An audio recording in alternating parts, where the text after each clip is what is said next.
قبروں کا فتنہ کوئی نیا فتنہ نہیں ہے، بہت پرانا فتنہ ہے، جس کی وجہ سے سب سے پہلے حضرت نوح کی قوم پر عذاب آیا۔ یہ صالحین ہی کا فتنہ تھا۔ اب آؤ آگے، یہودیوں کے اندر شرک آیا، عیسائیوں کے اندر شرک آیا۔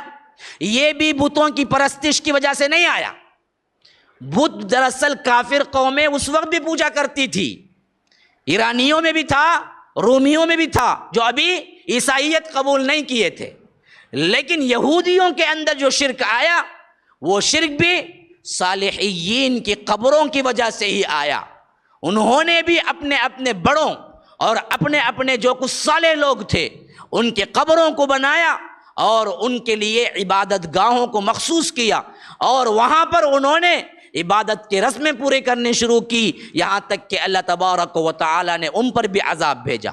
اب اس کی سب سے بہترین مثال بخاری و مسلم کی روایت، اما عائشہ کی روایت، حضرت ام سلمہ بیان کرتی ہیں، کہتی ہیں کہ ہم حبشہ گئے کیونکہ وہ اپنے پہلے شوہر کے ساتھ حبشہ میں تقریباً 15 سال رہ چکی تھی۔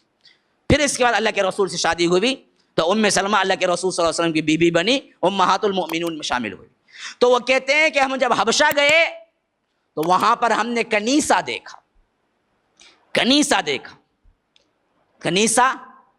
کیا معنی؟ کنیسہ کا مطلب ہے عیسائیوں کا عبادت خانہ،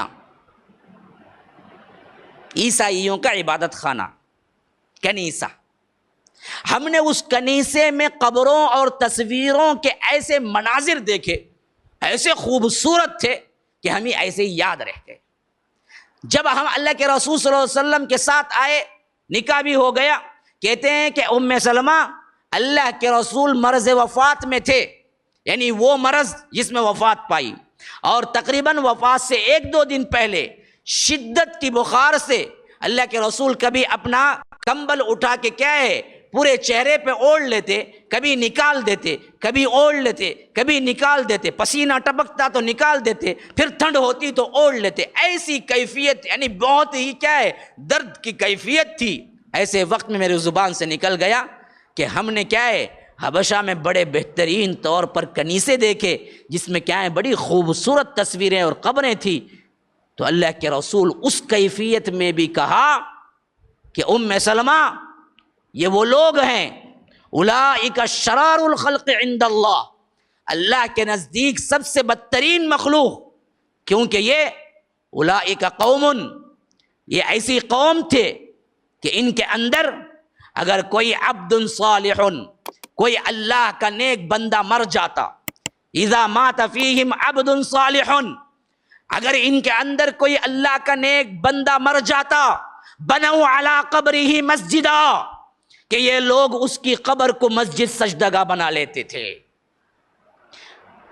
کون کہہ رہے ہیں؟ دیکھو کس سے کہہ رہے ہیں، دیکھو کس کے بارے میں کہہ رہے ہیں، دیکھو قبروں کو سجدگاہ بنانا، مسجد جہاں سجدہ ہوتا ہے، سجدہ یسجد سے مسجد کون سا ہے؟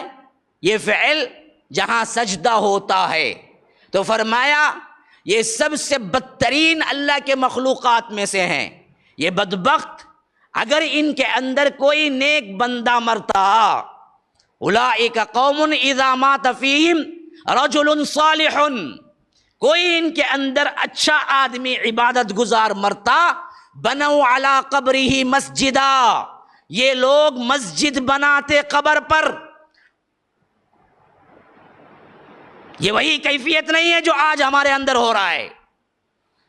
کتنی جگہ ہیں جہاں پر کیا ہے قبروں پر سجدگاہیں بنائی گئی ہیں، باقاعدہ عمارتیں تعمیر کی ہیں۔ ان تعمیر کرنے والے سب افراد کو اور ان میں جانے والے سب افراد کو اللہ کے رسول نے اس وقت یہ سب سے بڑی سنگینی بتائی کہ اولئک شرار الخلق عند اللہ، اللہ کے نزدیک سب سے بدترین مخلوق کوئی ہے تو وہ یہی ہے۔ گٹر کے نالی میں چلنے والے کیڑے سے بھی بدتر کوئی مخلوق ہے تو وہ مخلوق ہے جو صالح بندے مرتے ہیں تو ان کی قبروں کو مسجدیں بناتے ہیں، ان کی قبروں کو سجدگاہ بناتے ہیں۔